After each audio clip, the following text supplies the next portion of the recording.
So I actually have an interesting story for you related to marketing that was enlightening for me, that happened with our company. Okay. When was this? And it was this week when I was in Colombia.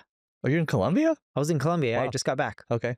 So speaking to like the top 30 30 CMOs who won awards for the best CMOs in Latin America. Most of them work for large global enterprises, right? So for me, it was potential customers fishing with dynamite.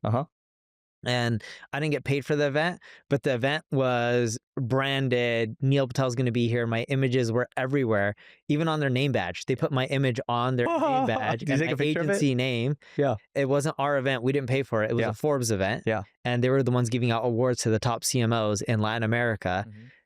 People flew in from all over the world, like really large corporations that we were talking to. Almost everyone in the room worked at a publicly traded. Where in Colombia was this?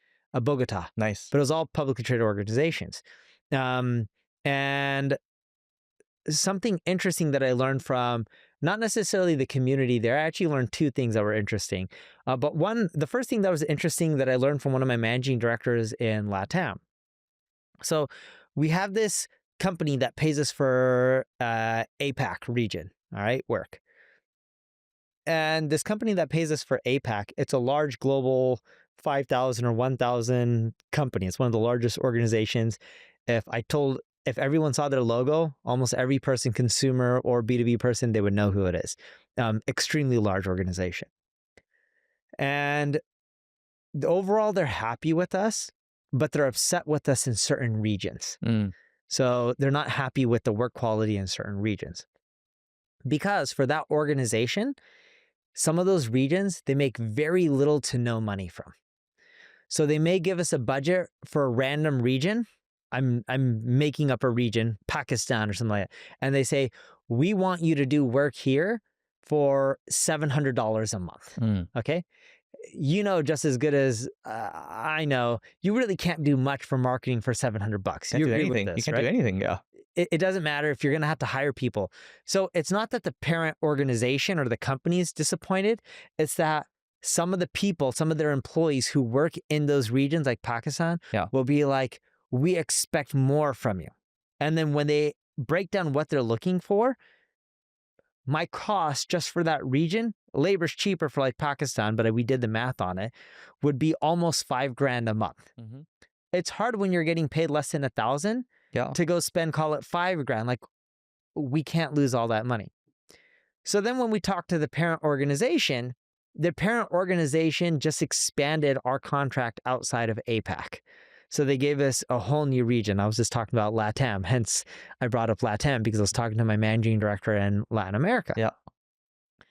And he's been in the ad agency world for such a long time. And I was just like talking to him. His name is Hafi. I'm like, how the heck did we get more money from them when they're not necessarily happy?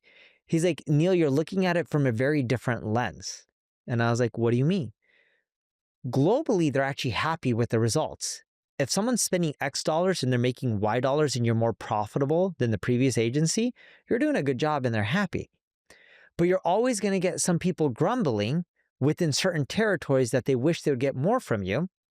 And the global company knows that you're never going to satisfy them because they're not giving you enough money for those regions, because economically, they don't make enough from those regions where they're willing to increase the budgets. So their employees within those regions are always going to complain saying the work isn't good enough. We expect more. Because they need to look good there too. They want to look good there. They want to do more for their country. But the parent organization's like, yes, you want us to give you a budget of 10, 20, 30 grand a month for this small line of work, when it would just go down the drain and we'll lose money because the market for us in that region is so small. Why would we invest it? Yes, we pay people on the ground, but we have to because we have to be a global company on their end, right? And what I ended up learning from this was, if you're a global agency and you have enough offices, enough regions, you'll get the work because they don't want to work with someone who's just in one region. And I thought as an agency, to keep getting more work, you have to do amazing work in every single project. And genuinely, we try to. But companies are understanding that, oh, in these areas, we don't expect your best work because we're not going to give you the most amount of money, and it's acceptable. You're going to get complaints from our team in those regions, and they're going to rate you very poorly. We're okay with that. Yeah. I would have never assumed that or guessed that. That was the first thing I actually learned. That was the first time I understood it makes that. sense. And I don't think you're saying don't try to do work. You should. Which is what you just said. But as long as you're adding massive value to the kind of global organization, you're good to go.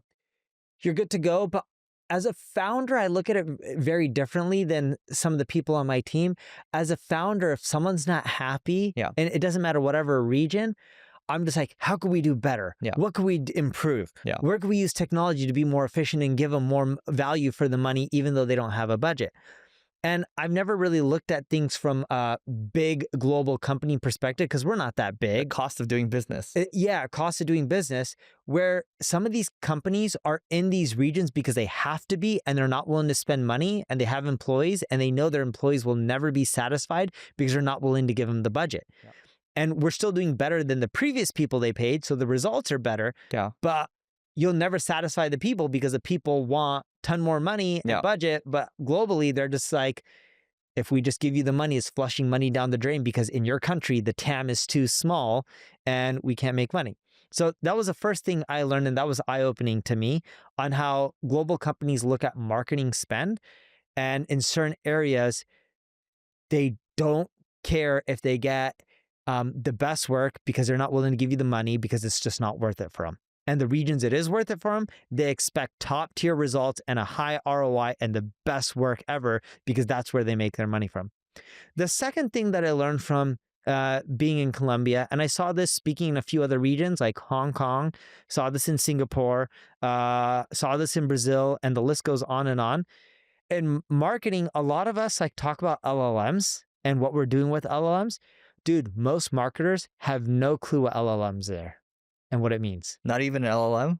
They know what ChatGPT is. But so you just say ChatGPT, If you say the word LLM, and the guy at Forbes told me, hey, Neil, maybe we should describe what LLMs are because most people in the room don't know what it is. So I asked the audience in the room who was they were participating, how many of you know what an LLM is? No one really raised their hand. Very few people, like less than 10%. In Colombia. In Colombia. Wow. All CMOs controlling regional, or LATAM budgets.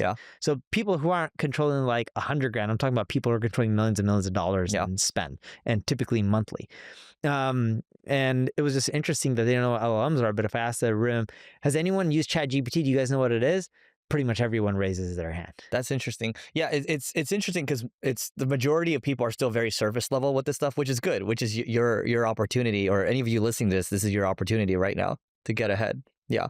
So continue. And in marketing, I see the big opportunity in which they all use ChatGPT, but when I ask them, when you look at your marketing, how many of you use ChatGPT in your marketing? Almost everyone raises their hand, right? How many of you guys love it and think it's made your business better and marketing better? Almost everyone raises their hand.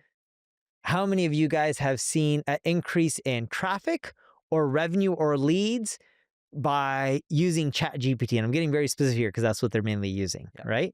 Or any other AI marketing tool that you're using. Literally, it's crickets and almost no one raises their hand. And the big issue is marketers tend to use AI for shiny object syndrome, doing cool things, but they don't know how to focus their efforts on crap that moves the needle. Yeah. And so it's a skill gap. It's becoming a wider skill gap right now. So the question is, what do people do about it? Like a lot of people ask for training, but in my mind, I think training is one thing, but it goes back to how much do you want it? How curious are you at the end of the day? And so we press really hard when we talk to people now during interviews. The very first question is actually like, what are you doing with AI right now? And what's the most impressive thing you built with AI? Show me the numbers. What did you do? What prompt did you use? What did you contribute yourself personally to this? Because some people like to, we talked to someone recently. They're like, oh yeah, we built all these things, blah, blah, blah. I was like, oh, this sounds great. So what did you personally contribute? It's like, oh yeah, I told a team to do this. I was like, who else was involved? Oh, like 10 other people. I was like, so who wrote the prompts and everything? Oh yeah, the engineers did. So you didn't do anything. Wow. Right. So And I bet you they're taking a lot of credit. Yeah. Executive type role. That's why I only hire executives who are player coaches. Like if you want to be a VP of marketing and you're not willing to get your hands dirty for like 80+% of your work, yeah, I don't want to work with you. You have to get your hands dirty. I don't like we still get our hands dirty today. We're not above that. And that goes back like we're down to be the janitors if we need to do that. Yes. So. All right. So I wanted to take a moment to tell you about my podcast co-host Neil's agency called NP Digital. And they work with a whole host of global companies or a global organization. Also, Neil has SEO tools such as 𝗔𝗕𝗢𝗪 and Answer to Public. All you have to do is go to npdigital.com to learn more, and we'll see you on the other side. Do we want to talk about can we talk about the Sydney Sweeney thing real quick? So dude, it was part of the whole meme stuff. And then before that, what was the other ones that went on? Kohl's? Was Kohl's one of them? Kohl's? Kohl's was one of the meme coins right before this Sydney Sweeney I'm one. not even talking about the coins. I'm talking about the commercial. Good jeans. It caused the stock to boom. Yeah. So how much did they go up by again? I forgot. Okay, everyone, for those that don't know, so Sydney Sweeney, let's say she's very attractive. American Eagle, right? Did this jeans commercial called Good Jeans, right? So basically saying she has good jeans and they have good jeans, right? It's like kind of a joke, right? And then what happened was they got a ton of backlash. And I was laughing about this because I don't know if I sent you this the other day, but there's all these people making TikToks. It's like, this is fascist. This is pure propaganda. This is like Nazism because it's the good jeans, right? This is like celebrating, like, you know what I mean? Like they're saying it's like a super like white supremacist type of commercial. Oh, because she's blonde? Is she blonde? She's white, right? But it's like, what are you guys? And does she have blue eyes? I'm assuming because it was the Hitler it's like, dude, that's not even the point. Like, it's kind of a fun wordplay on the word jeans, right? And then the Cobra Kai guy, Johnny Lawrence, he made an ad after working American Eagle. He's like, I also have good jeans, right? He's like, screw all this wokeism and screw all, and I'm just like, yeah, like the reason it popped is because a lot of Americans people are just kind of sick of seeing this whole like just. It's a good commercial. And then the way American Eagle responded. So here's what they said. They had a cheeky backlash response over here. And I think they did a good job with this, right? So sometimes when people they're getting more views, I think they're trying to capitalize on it more. So it says here, to whom it may concern, we sincerely apologize for featuring Sydney Sweeney in our recent advertisement. In hindsight, we underestimated the combined impact of her blue eyes, blonde hair, and general hotness. Also, we did not realize how big her boobs would be. Our marketing team has been sent to denim sensitivity training. Thank you for your feedback. Please stop emailing us. Yes. And what happened to their stock? It went up. It went up by how much? It looks like it went up around 20%. There you go. I'm roughly estimating. That's the power of a good ad, guys. Like, and it's still up. It started to contract a little bit, but you know what happened, right? It started getting pushed by all the meme stuff, all the Redditors. Oh, did they? Yeah, it started getting pushed. I don't know if it's actually the Reddit community like Wall Street Bets, but CNBC was reporting that American Eagle's the new meme because there was a few right before it and they just kept piling on and they were just making a ton of cash from them. Because before that, it was Nextdoor's a real estate company. Nextdoor boomed. I believe it was Kohl's. And then I believe American Eagles started getting into the meme craze. And dude, this is like people's sensitivity can drive marketing in a bad way. And the perfect example of this is Jaguar, which you and I have talked about on this podcast episode. They went with the more sensitive route with their advertising. And they went with what they felt was more political based on what they felt people wanted. But when you look at their European sales in April 2025, they faced a 97.5% drop in car sales, just based on because of their advertising. And it was partly because of their advertising, also partly because during the same period, they wanted to focus on pushing full EV. And to give you the numbers, and this is all from AI Overview, I don't know what URL Google's pulling from, but it went from 1,961 previous sales that year or that month of that year to 49. And it just goes to show that leaning into what may be a smaller percentage, but they tend to be louder wants, isn't always the right move with your marketing. Look, I think it's nice to lean into social justice and all that, especially in 2020, right? You saw all the ads like Nike, and I'm just not going to call it the ads, but it didn't really work for them, right? And then now what's happening is like, look, Jaguar, Bud Light did this, and then you see that I think a lot of people wanted that kind of social justice angle to work. at least in America, I think Americans have moved on. And that's why a lot of people, at least on Twitter, a lot of people are laughing about these ads. And then people on TikToks that are complaining about this fascism. Guys, it's not fascism. It's just a good ad at the end of the day. And you and I are both people of color. Like, I don't see it as a racist ad. Do you? No. Yeah. Guys, move on. It's just a good ad. Let's deal with it. And I'm happy they got more reach and I'm happy they grew. Yes. I haven't read Eric's tweet on SEO is now a fool's errand for startups. There's a lot of traffic from Google. Google's search volume is going up. You may not get all the clicks to your website, but you can still generate millions and millions of dollars in revenue from SEO. It's proven. Eric and I see it every day. We have a lot of stats and data on this. Our clients are generating a lot of revenue. It's not just our agencies, but it's a lot of people globally. And a lot of the factors in SEO, I don't know the percentage wise, but call it 80+%, are very similar to traditional SEO for AI. And there's a direct correlation. Search Engine Land had an article on this, from ranking on page 1 of Google and also getting mentioned on ChatGPT. So SEO is still really valuable. But whenever we talk to companies, no matter where I go to speak, I know it's the same for you. I haven't asked you, but I already know it's the same. Everyone only cares to talk about AI SEO. Mm-hmm. And GEO, AI SEO, LLM SEO, whatever you want to end up calling it, Yep. or search everywhere optimization that we like calling it. Don't care. People want to just talk about that. Mm-hmm. But when you look at budgets, even though it's one of the highest converting channels, the traffic volume is so low. The budgets are not there where people are willing to spend $1 million a year on that kind of stuff. Yeah, maybe over time it'll get there. The budgets are extremely tiny for this stuff, where people are asking us to do stuff for like $100,000, $200,000-300,000 a year, Mm-hmm. versus where they would traditionally for a traditional SEO have $4 or $5 million worth of budgets. I know that's a large SEO budget, but I'm talking about large corporations here. I'm not talking about, and these are publicly traded. I'm not talking about companies making millions of dollars. I'm talking about companies generating billions a year in profit. Mm-hmm. The AI SEO stuff is where you have to pivot, even though they still need the traditional SEO stuff. And if they don't do that right, they won't do well in AI SEO. And I think for both of our companies, we're doing both right now. Like, Yes. there's a lot of panic around, oh my God, I'm losing all this traffic, whatever, which is leading to more leads coming in, right? The panic usually causes more leads to come in. But you do have to do both. We agree on that. I think we both do agree that traditional website traffic, that's going to decrease over time, but it's still very valuable right now.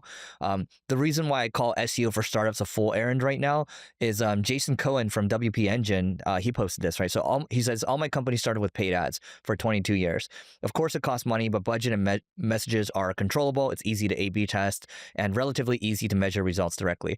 I'm not against social and SEO. It's just not automatically better, right? And it depends on the type of business that you're in. So what I said was, look, time to value takes too long with social and SEO, assuming the company plus marketing channels are starting from scratch. It just is what it is, right? And even though you and I are SEO background, like, you can't just say, I'm going to build a brand day one, or like, I'm going to start ranking, unless you acquire a bunch of websites at the same time. So SEO, it depends. I still like it. I think you still like it as well. I don't love it as much as I did before. And I think what was a guy responded to me, Travis Jameson here, and he said, the counter to that, Eric, as you know, is effectively using parasite SEO to jumpstart the SEO efforts. And as he said that, I'm like, but God, that takes so much work, right? So I responded, I said, look, sure. But with so many more variables with SEO today, I tend to tread more cautiously, meaning if I'm a startup, maybe I just rather not deal with it. But if I'm more established, sure, I'll deal with it. It's also easier to get results, as you mentioned, when you're established, because you already have the authority and the brand out there and the recognition and the PR. Mm-hmm. Interesting enough, when people talk about SEO, whether they think it's valuable or not, and we are established just like you, there's a company that generates around $160 billion a year in revenue. So a massive organization. Not too many people generate $160 billion a year. We got head up for them for marketing in Latin America. We're included in an RFP with 3 others. And the reason being is, according to the lady that reached out to us, her boss asked ChatGPT which agencies they should hire for the regions they were interested in Latin America. And we were one of the 3 that were recommended. Because of ChatGPT ranking. Yeah. Yeah. It's funny how that works. And it's a $160 billion organization. You do well, it's a decent sized contract. It can expand into $5, $10, $20 million a year. We would have never got that opportunity if it wasn't for traditional SEO. Would you agree that, going back to agencies for a little bit, that the ultimate goal is probably net dollar retention, net revenue retention, right? And what I mean by that is you're going to get a lot of clients, you're going to churn a lot, right? And so if you look at just logo churn alone, it's not enough, but mostly you're making your money from expansion. You would agree with that? Yeah. Yeah. And so I think a lot of agencies, I think as you continue to grow, you're probably looking, you want to start to look at accounts that have the most potential to grow and double, triple down, quadruple down on those. Would you agree or disagree with that? I would agree. To share how our agency works, majority of our revenue does not come from new sales. When you look at just over time, of course, if you're starting off, you're going to get your revenue from new sales. But when you're established, it ends up being where you get a contract for 100, 200 grand or whatever the price is, and then you expand it to $500,000, $1 million within a year, and then after 2 years it grows to $2-3 million, and then it grows to $4 or $5 million over time. That's how we generate most of the revenue. It's land and expand. It's not you close $1 million or $5 million contract from day one. That's much more rare. Yep. Anyway, that's it for today, guys. Please don't forget to rate, review, subscribe, and we'll see you tomorrow.